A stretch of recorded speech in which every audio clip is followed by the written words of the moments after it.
মনে কষ্ট নিয়েন না, মনে কষ্ট নিয়েন না, লজ্জা পাইয়েন না। এই তোমাদের যে ক্যামেরাগুলো তোমরা এখন ঘুরাবা না, কেমন একদম যেভাবে সেভাবে স্টিল থাকুক। আমি কাউকে লজ্জা দিতে চাই না। যাদের হাতে মোবাইল আছে বন্ধ করে দাও, 2 মিনিটের জন্য আবার তোমরা চালু করি, আমি একটা পরীক্ষা নেব। যাদের হাতে মোবাইল আছে তোমরা বন্ধ করে দাও। যেগুলো চলতেছে এগুলো তো কাউকে দেখা যাচ্ছে না। আমি যে প্রশ্ন করবো স্টেজের আশেপাশে আপনারা কেউ হাত তুলিয়েন না, কেমন? কারণ ওই ক্যামেরায় চলে আসবে তো। আমি চাই না আমার কোনো মুসলমান ভাইকে আমি অপমান করি, এটা আমি চাই না। আমি চাই না ওর সম্মান নিলামে উঠে যাক, ফেসবুক উঠে যাক, ইউটিউব উঠে যাক, এটা আমি চাই না। আমি চাই ইসলাহ, সংশোধন। আমি কি চাই? সংশোধন। আমি একটা প্রশ্ন করব, আপনারা সত্যি জবাব দিবেন আমাকে, কথা দেন। লজ্জার কিছু নেই, কেউ কারো দিকে তাকাবেন না, কেমন? এখন আমি আপনাদের একটা প্রশ্ন করব, আপনারা জবাব দিন, এবং কেউ কারো দিকে তাকায়েন না। এটা দুষ্টামির কিছু না, এটা আফসোসের কিছু, এটা লজ্জাস্কর কিছু। এটা মানে মাথা নত হয়ে নাকে খত দেওয়ার চাইতে বেশি লজ্জাস্কর কিছু আমি জিজ্ঞেস করব। এটা আফসোস, আফসোসের কিছু, হাসি তামাশার কিছু হবে না।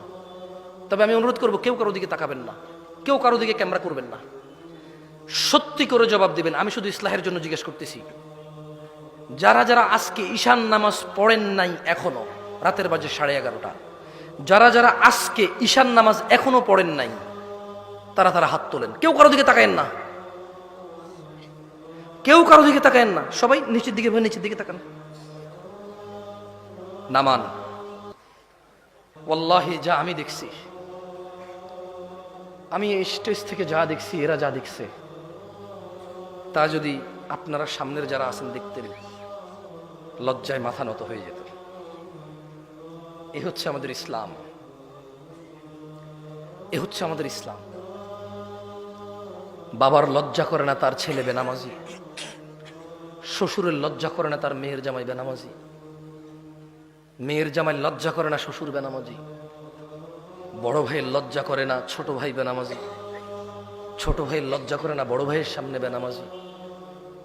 সমাজের চেয়ারম্যান মেম্বার নামাজ চলা অবস্থায় তার জনগণের সামনে সে বেনামাজি অবস্থায় বসে থাকে, অথচ সে জনপ্রতিনিধি।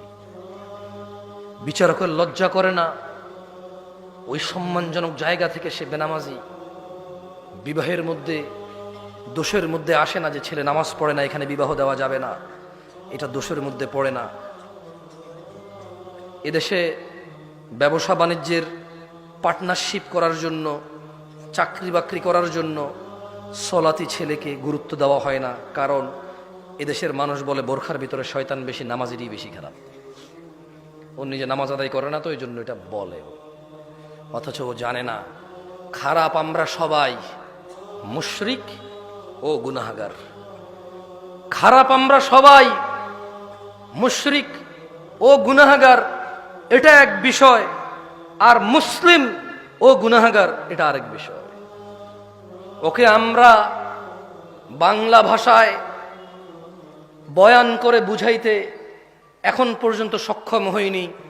গুনাহগার মুসলমান আর গুনাহগার মুশরিক দুটার মধ্যে আসমান জমিনের পার্থক্য আছে। গুনাহগার মুসলমান আল্লাহ শাস্তি দিবে অথবা শাস্তি দিবে না, ক্ষমা করবে, কার ইচ্ছা? আল্লাহর ইচ্ছা।